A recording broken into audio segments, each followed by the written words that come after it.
become a liturgical rebel, become somebody who thinks outside the box, somebody who adheres to the principles of your faith, but thinks of new creative practices that really stir your heart and stir your spirit.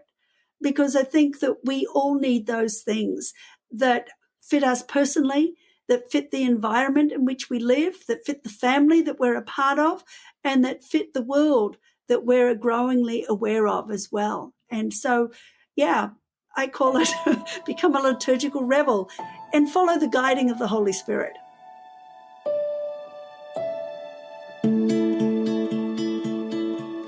Welcome to the Earth Keepers podcast. This podcast is for people who seek new and better ways to love and care for the earth. It's a podcast for anyone who is deeply concerned about the harm being done to the environment on a local and global level. It's a podcast that builds community and connection between people of like heart and mind, people who believe that earth care should be integrated into every aspect of life, and for many in the Earth Keepers community, that includes our spiritual lives. As we move towards solstice and look ahead to holy days and seasonal celebrations, do you find yourself feeling disconnected sometimes from the usual songs and ceremonies? What about your personal spiritual practices? If you're like me, there are times when our meditations, prayers, and even journaling feel a bit worn out, and at times we find ourselves just going through the motions. Well, in this episode, I'll be talking to my friend Dr. Aroney Sine about how we can move beyond some of the habits and practices that are prescribed for us by religion and culture. In our conversation, she offers guidance for creating new forms and practices that can bring vitality to our spiritual lives, and she offers inspiration for designing new ways to gather communities around meaningful themes, symbols, and rituals. Christine and her husband, Tom Sine, are the founders of Circlewood, the parent organization of the Earth Keepers podcast. Christine, a medical doctor by training, is also the curator of the blog Godspace Light. She has authored several books that offer practical guidance for reimagining old forms and designing new practices, rituals, and ceremonies, or what many refer to as liturgies. Welcome, friends, to the Earth Keepers podcast. Christine, it's so good to have you on the podcast for the second time now. It's wonderful to be here. Maybe for the listeners who aren't familiar with who you are, could you tell us about your writing and your teaching and maybe catch us up on what's happening these days with Godspace in this new season? Well, I think that probably the main thing that takes my time at the moment is the website Godspace Light, which is more than a blog. People tell me it is one of God's best hidden resource centers because we do provide resources for all of the liturgical seasons, for creation care, Celtic spirituality, things like hospitality, seasonal blessings, and things like that. It's quite a broad array of resources that we kind of help to connect people to, as well as a blog, which is not just something that I write on, but that we actually have, I think at this point, about 15 different authors from 7 different countries that participate in it. And so we have a new post that goes up every day. And part of what I love about that is that it gives us a very diverse approach to spirituality, concern for creation, and concern for other people as well. And I love that diversity. We also have a group on Facebook, and I do Facebook Live sessions every couple of weeks, sometimes with my friend Lily Lewin, who's a very creative person, but with various other people. Last week I did one with Mark and Lisa Scandrette, who had both done pilgrimages over the summer. And so those are still available on YouTube. And next week I'm going to be talking to Graham Kerr, the former Galloping Gourmet. So that should be a fun session, I think. Indeed. You know, when you talk about this diversity of practice and that you're really promoting in the realm of spirit, it sort of gives me a sense that there probably aren't hard and fast boundaries in terms of the type of person who'd want to access this site. I mean, it seems like there could be diverse spiritualities, really, who could access some of this material that you're providing and be interested in your blog as well. Well, it's true. I mean, we're basically Christian, though, very diverse. Some of our writers are more conservative, some are more progressive, some are very definitely at the fringes of what some people would consider as Christian. Personally, I like to, well, somebody actually called me a few months, they said I was a liturgical rebel. And I've actually grabbed hold of that term. I think it's a good term to describe what I like to do. I love connecting to the seasons of the liturgical calendar, but I find that I want fresh approaches to it. I want fresh practices. So I'm constantly creating new things to help me focus in the seasons. And I find that it keeps me alive, and it certainly keeps my faith more alive and growing at the same time. And would you say that's your primary reason for being creative when it comes to ceremony and ritual and more sacred practices? I think yes and no. I mean, I suppose I've got a fairly vivid imagination. I also find that I like to be doing something when I'm praying or, when I'm really entering into the presence of God. I'm not one of these people who can just sit. And so I find that creating different kinds of rituals that involve writing prayers or coloring, or my latest, well, not really my latest thing, I've been doing it for about 10 years now, but probably the one that is a growing passion for me that has become very much the focus of the way that I approach Christian ritual, I suppose you could say, is the development of contemplative gardens. And I create those often for different seasons, or if I've been going through something that I really want to be able to focus on, I will create a garden that kind of reflects that, and will use it over a period of weeks or months in order to draw me into the presence of God. Well, I definitely want to return to that and get more detail actually on what that means. But I'm curious about the title of one of your recent books, The Gift of Wonder, Creative Practices for Delighting God, which leads me to ask, is that perhaps another reason why we ought to think about being creative in terms of our spiritual practices? That it's not just about keeping our beliefs and spiritual life alive, it's making God happy in some way. Is that your position? Very definitely, yes. When I wrote The Gift of Wonder, part of what I realized is that I grew up believing in a very austere kind of God. And as I started to become more creative in my ways of expressing my faith and of entering into the presence of God, I started to discover that not only I was having more fun, but I started to connect to a God that I believed is a fun-loving God as well, and really kind of connected to that joyful kind of side of God, which I think is expressed in the world around us. There is nothing more joyful and exuberant in many ways than the world in which we live and the creation that we see around us. And so this kind of an approach has helped connect me in new ways and keep me open to the constantly changing nature of the world in which we live and to the God whom I love as well. I think another strength of your approach is that you aren't prescribing to people, this is what you must do. Here's steps 1, 2, and 3, which kind of goes back to an old liturgy mentality, really. Instead, you challenge people to be creative themselves. So you show what you've done, and then you invite them to create what works for them in their context, their environment, their season of life, what have you. But you're giving permission to people to actually be creative in their spiritual practices. Oh, exactly. I think that God has gifted us all in different ways. And I think that those ways should be expressed in the ways that we approach God. I think that unfortunately, many of us have learned to read the Bible and we've learned to pray in a way that is totally outside the realms of our giftedness.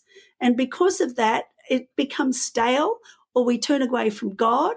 We don't grow in our relationship with God. We stagnate.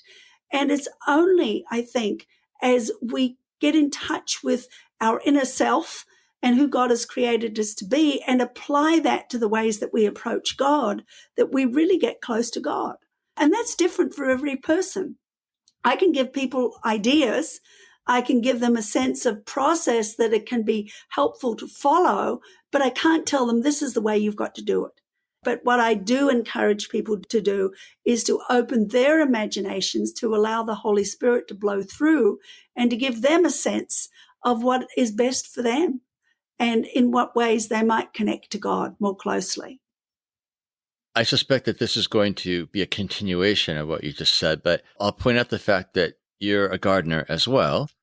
And I wonder what that means for you as we shift into colder weather, darker days. How has your life shifted, and maybe how have your practices shifted? Well, this is a time, obviously, I am a keen gardener, and most of the year I love to be outside, working in the outside garden. But as the year comes to this point, I bring my practices inside, and many of them do revolve around the creation of small contemplative gardens. I always have one on my desk where I work. And this is the focus of my devotional time in the morning. And often it's the focus of times that, I pause during the day just to say a short prayer. And having this garden beside me is something that very much encourages me to focus. I think that we all need visual cues. And this is the kind of visual cue that is really good for me to draw me into the presence of God. So probably listeners have picked up by now the fact that you are from the South, that you grew up in the deep Southern South, Hemisphere. I tell people, yes. The deep South, right. Yes. I wonder if that fact that you grew up in one hemisphere and live in another, if that hasn't made you particularly sensitive to things like seasonal changes and the significance of darkness and light. Do you think that's part of why you're wired the way you are, to be attuned to that? Definitely. I think that growing up in the Southern Hemisphere, where the liturgical seasons really, in some ways, were just not relevant to the seasons in which I was living, it was actually the first time I came to the Northern Hemisphere and experienced Easter here that it kind of was like the lights went on. And so I think that since that time, I've struggled with, well, how do I help people in parts of the world where the nights aren't dark at Christmas time or the weather isn't cold? And of course, it's at least half of the world's population that lives in places where it's not cold and dark at Christmas time. And yet so many of the practices that we kind of give to people are practices that are geared towards dark and are geared towards the middle of winter. And that just doesn't work. So I like to provide, prompts that can help people develop practices that will work anywhere in the world. And that's certainly what I've found with the contemplative gardens that I create. You don't have to be in the wintertime to create these. In fact, I like to have something sitting on my desk to help me focus at any time of the year.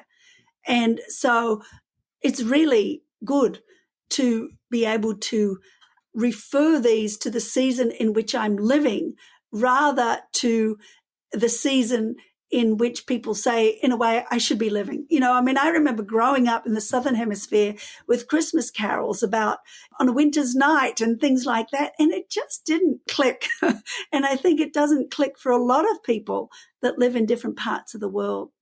But when you help them to find imagery, I think the garden is a prime place to find it, of planting, of growing, of harvesting, of resting, and fitting it into the seasons in which you are at the moment, rather than into the seasons that the liturgical season kind of says, this is where you're meant to be at this precise point in time. I think it'd be a real help for all of us.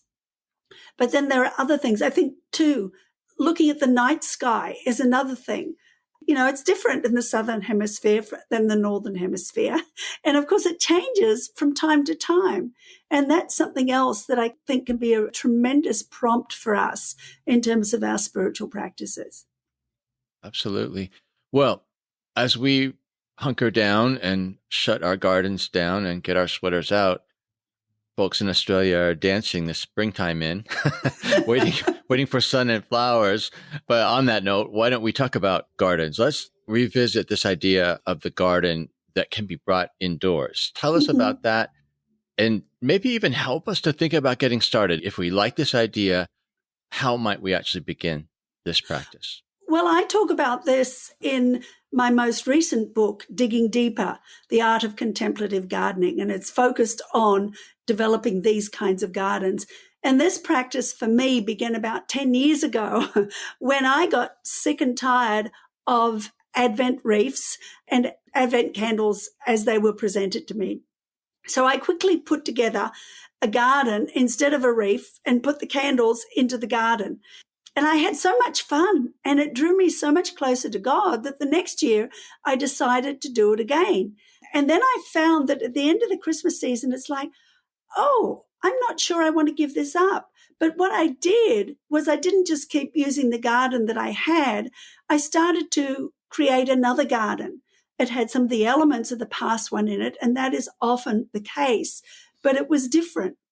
And so I developed this process that I go through at the beginning of a season when I think, oh, I think it's time for a new contemplative garden.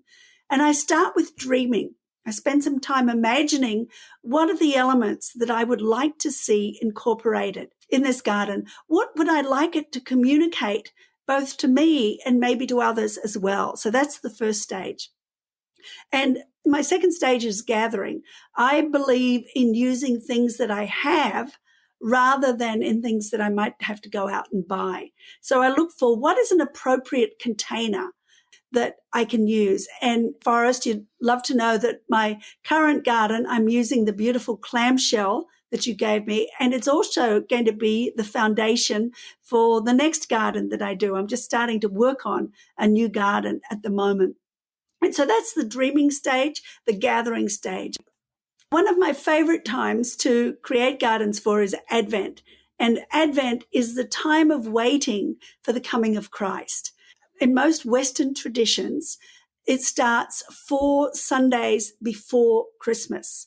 And sometimes it can be as long as 4 weeks. Sometimes it's only just over 3 weeks because of whatever day Christmas Day falls on. But it's a time of waiting, and we kind of walk towards the manger during this time. For some traditions, for the Orthodox tradition and for the Celtic tradition, which is the one that I've really grabbed hold of, it's a period of 40 days, and it always starts on November 15th. And I love this extended time of preparation for the coming of Christ. And I do find that the first week, it gives me a great time to plan. With this extended time, I've got time to plan. You know, kind of I'm not thrown straight into Advent in a hectic kind of a way, but I have time to plan and to think about what it is that I really want to see come from the Advent season. And so it's just really good to have that extra time. And I find that particularly to have some time before we really ramp up into consumerism, you know, which is kind of heightened during what the stores like to call the 24 days before Christmas. They see it as a time for ramping up consumerism. So if we've started 16 days earlier than that, then we've got time to really kind of prepare ourselves, to take some time to reflect and to really move towards the manger, practicing things that are really important for us. Mary DeYoung was on our podcast last year at this time, and one of the really interesting points that she made is that, as you put it, there is this ramp up to Christmas, and at least in the Northern Hemisphere, that means bright lights and bright colors and anything to distract us from the dark around us. But her point was, you know, our bodies are doing the exact opposite around this time. We're sort of slowing down with the seasons, right? And yes, she says that at this point, we should be thinking more about rest and more about contemplation, not exactly. getting busier and busier and busier. I thought that was a really good point. And I think the idea of this little garden is something that could help us in that direction. I mean, to make one of these small gardens, it takes some focus. It takes some intentionality. It kind of centers your world on a point, at least for a time, as you nurture the life, in this little space. It takes quite a while because there's that dreaming stage, the gathering stage, there's the creating stage, and then the use for contemplation. And then the last stage is a letting go. You know, one of the things that these gardens help me realize is that nothing lasts forever. And at the end of the season that I feel is the season for this specific garden, I'm able to let go of it. Sometimes I just rearrange things and make it into another garden. Sometimes I completely dismantle it and start afresh with a new container and a new approach to a garden. And it's really helped me to slow down, to take time to rest, and to focus on, what is really important. It's interesting, though, what you were saying about Mary, that we don't need all the light. Now, to be honest, I do enjoy a lot of light, but subdued kind of light.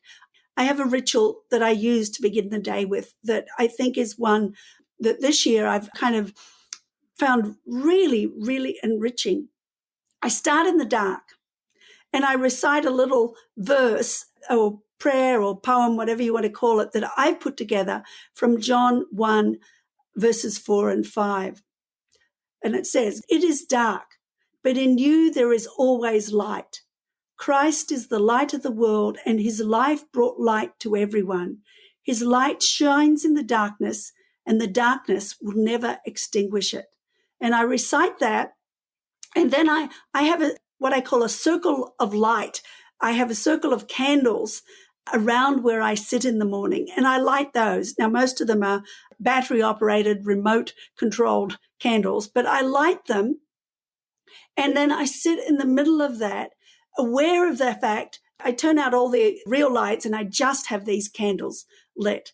So there's that beautiful subdued light that I have as the day dawns, really.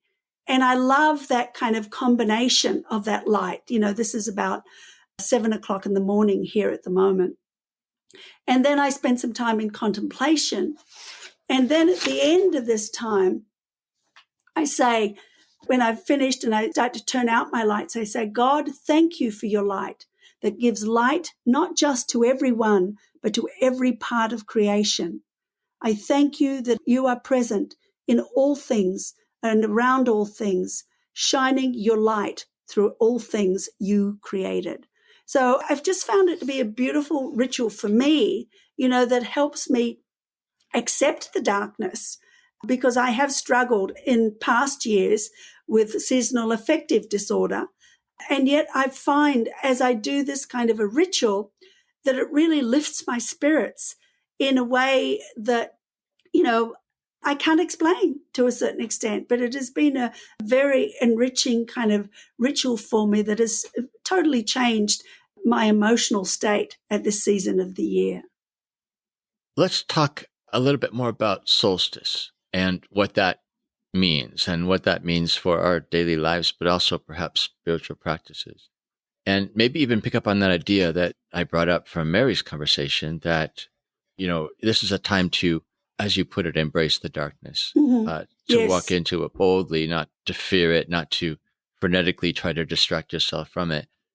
Tell us a bit about what you call Blue Christmas as it's connected to winter solstice. Yes, because I haven't really, I know some people do some practices directly associated with the winter solstice, but what I've taken on instead is the practice of what's called Blue Christmas, that more and more people and more churches are doing. And basically this is a day, and it usually coincides with the solstice. And it's a day for people to express their grief, for people to admit to the fact that not everybody finds Christmas to be a joyful time. Some people, if you've lost a loved one over the last little while, Christmas is not necessarily a joyful time. If you're struggling financially, it may not be a joyful time. And rather than kind of getting into the hype that pretends that this is a joyful time for everybody, I think we need a time for people to grieve. And we need to provide them, not just give them permission, but we need to provide them with tools that help them to make that possible. And a Blue Christmas service is something that is ideal for this. And usually it's a service where people start in the dark and then we'll usually light candles so that they have the light coming around them, but in a very contemplative, reverential kind of way. Sometimes having music that really taps into that kind of a mood, but always ending on a note of hope as well. I think that that's one of the things that is important is that we need to recognize that no matter how dark we feel, no matter how dark the nights get or the days get, there is always hope and expectation that the light will come, and that sooner or later, the things that weigh us down and that we grieve over at this time will change. And in fact, one of the things that makes that possible is the coming of Christ on Christmas Day. Your switch to a community mode, I find interesting. So it seems to me that what you're saying is a lot of what you talk about in your writings as creative liturgy, creative practices. It's not just an individual thing. It's not just for one person alone, meditating, praying, what have you, but there are community implications as well. And I wonder if that goes so far as to say that communities can actually create these things together. I think that's a very good point to bring up, because you're right. Most of the things that I design or that I encourage are things that are really designed for community, either for a church community or for a small community of people that live together, maybe a family, extended family, or friends. And I think that there is something very special about doing any kind of creative liturgy in a community setting. I think that there's obviously times that we need to be alone, but I think that there are very definitely times and circumstances in which community is so much better for us, and which the practices have so much meaning when we do create them for and perform them in community. In fact, sometimes getting the community to create something together rather than saying, hey, this is what we're going to do today, is a wonderful way to do it as well. And so it brings the creative energy of many different people into the situation. One thing that comes to mind when you talk about communities creating together, it seems to me that in this age when more and more people feel estranged from the church, where they don't feel at home there, even if they've been there all their lives, and suddenly they don't find a place for them in the organized church, it seems to me that this could represent new life for folks like that, who are looking for ways to express the love and the faith they still have, but who don't feel connected to some of the more conventional traditions, say, that churches would be practicing around this time. Mm-hmm. Yeah, I think you're right. I think that, even people that aren't going to church anymore crave that sense of community, and particularly at a time like Christmas, they crave being together with other people. And unfortunately, that often just kind of degenerates into party going. But I think that if we as community can bring people together around a table, around a dinner table or, snacks or something like that, and think about practices that we would like to do together, to kind of honor God, to honor the people even just in the room, and to honor the world in which we live, I think is a very good way to do this. You don't have to be a person of faith in order to develop meaningful rituals. And you don't need to be a church community in order to develop meaningful rituals that revolve around your faith either. In fact, I think some of the most refreshing and creative rituals that I've seen and heard are ones that have been done in situations outside a usual church community. And, some of them, of course, have ripples that start to move into church and can sometimes enliven the church. But the creativity doesn't usually occur in the church itself. It usually occurs outside, I find. So I have been at your table many, many times in the last, 12, 15 years maybe. And I find that you and your husband, Tom, managed to imbue meals and even imbue food with meaning in ways that I always found quite profound and quite moving. And, the winter months are a time when people often gather together around the table for meals. And it's in a more intimate, close setting like that. I am wondering if you could talk to us about how food fits into this way of thinking, how food and meaning and significance and season, how they all come together somehow. Well, I think you're right that, I think food to me, both cooking, creating a meal and sitting down with people in many ways is a sacred act. I think there's nothing more beautiful than sitting down to eat together with people, not just a celebratory meal, but even an ordinary meal. We have a big house that is divided into 3 apartments, which we call a small intentional community. And we get together one day a week for a meal, and usually some kind of a liturgical or some kind of a spiritual kind of a practice. And it's been just a wonderful, that in itself has been a wonderful way to come together around food and to recognize the wonder and the sacredness, I think, of food. Also, if you don't mind me mentioning it, at God's Space Light, the website that I facilitate, we have just created a community cookbook. And we have 25 contributors from, I think, 7 different countries, and people, including Forrest.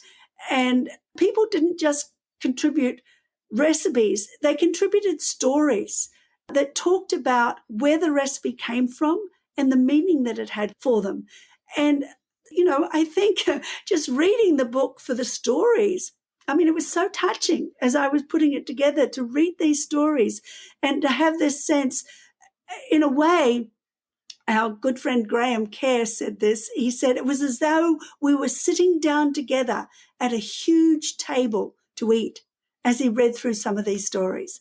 And I thought that was beautiful. And I think that that is an indication of the importance of food, that not only as we sit together in a little group, but as we extend that hospitality of food to others, there is the sense that we really are all sitting down at table together. It's hard to describe what that means, but to me, that's what hospitality is all about, is that sense of drawing people together into the table of God, I feel, And thank you for those comments about that, Forrest, because I think Tom and I are so used to doing it, we don't see it as being anything special. Well, I'll tell you one thing that I've learned from you.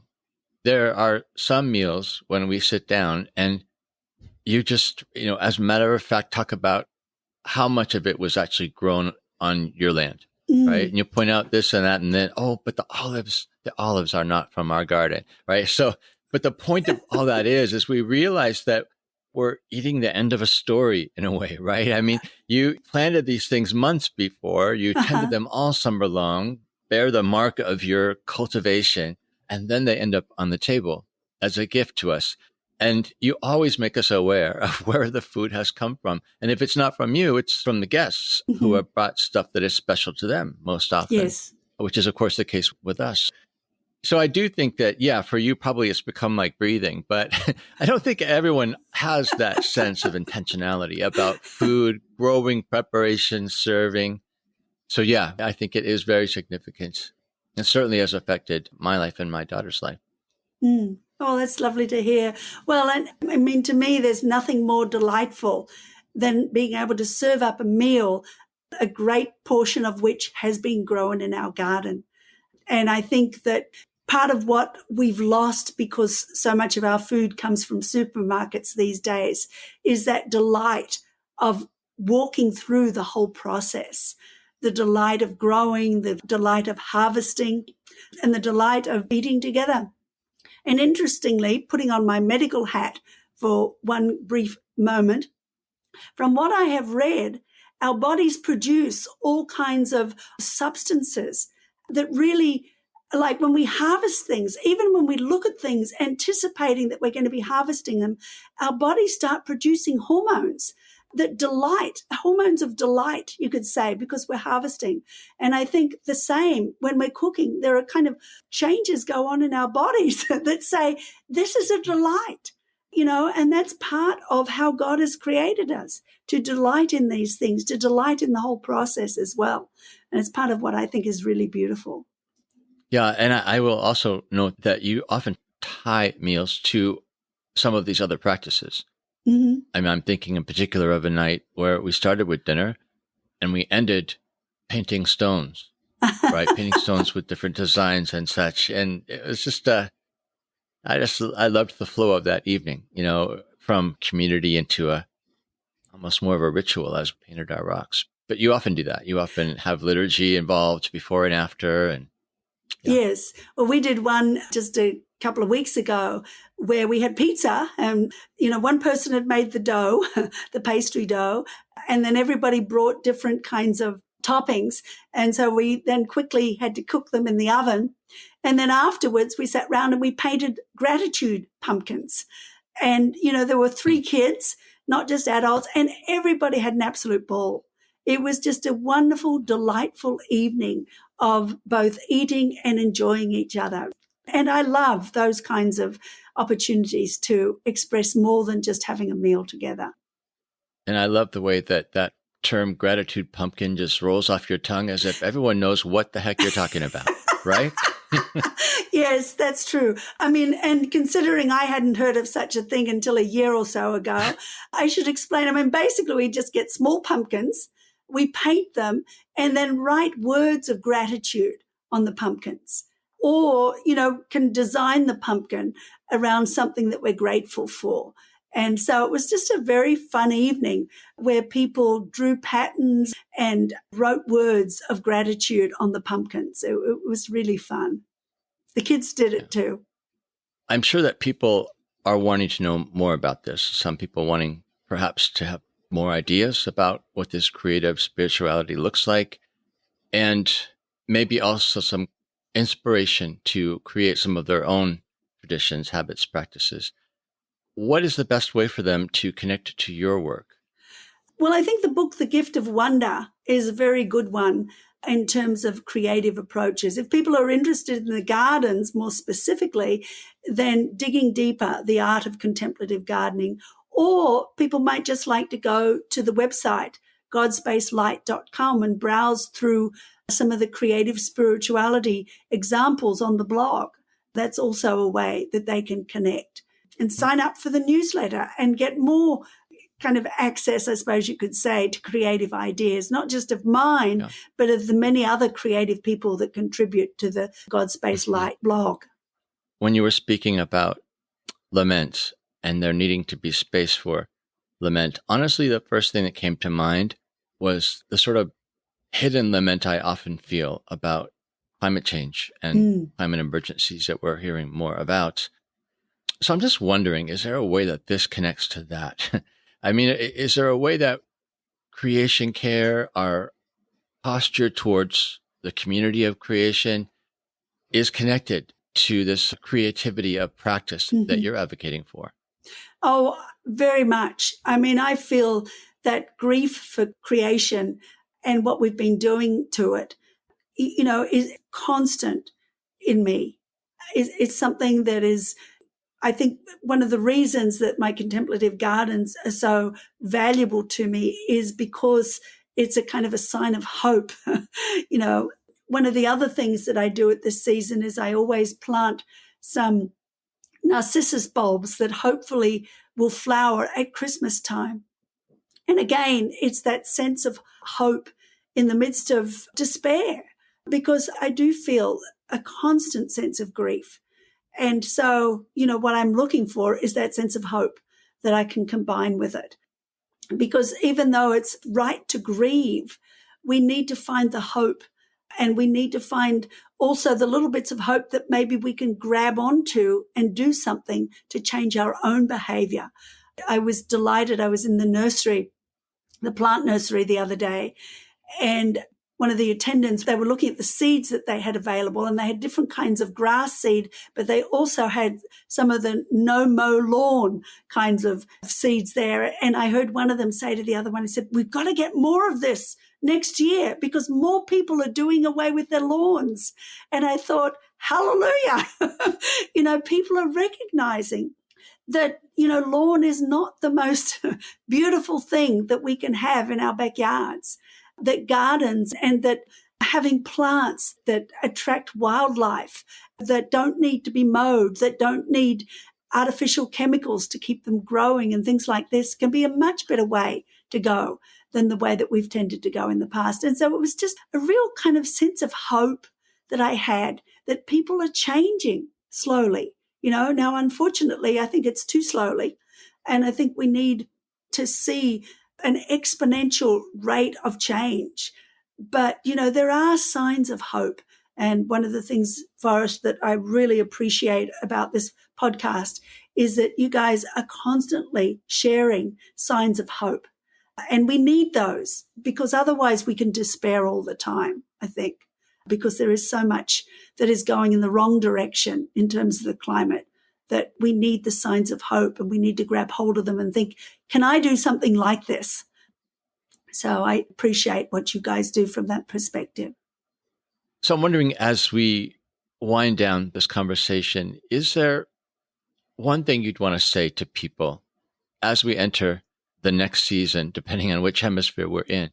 What would you tell people now that you'd want them to take away from this conversation? Become a liturgical rebel. Become somebody who thinks outside the box. Somebody who adheres to the principles of your faith, but thinks of new creative practices that really stir your heart and stir your spirit. Because I think that we all need those things that fit us personally, that fit the environment in which we live, that fit the family that we're a part of, and that fit the world that we're growingly aware of as well. And so, I call it become a liturgical rebel and follow the guiding of the Holy Spirit. I suppose that's the other thing, because I don't think we can be liturgical rebels if we don't follow the guidance of the Holy Spirit.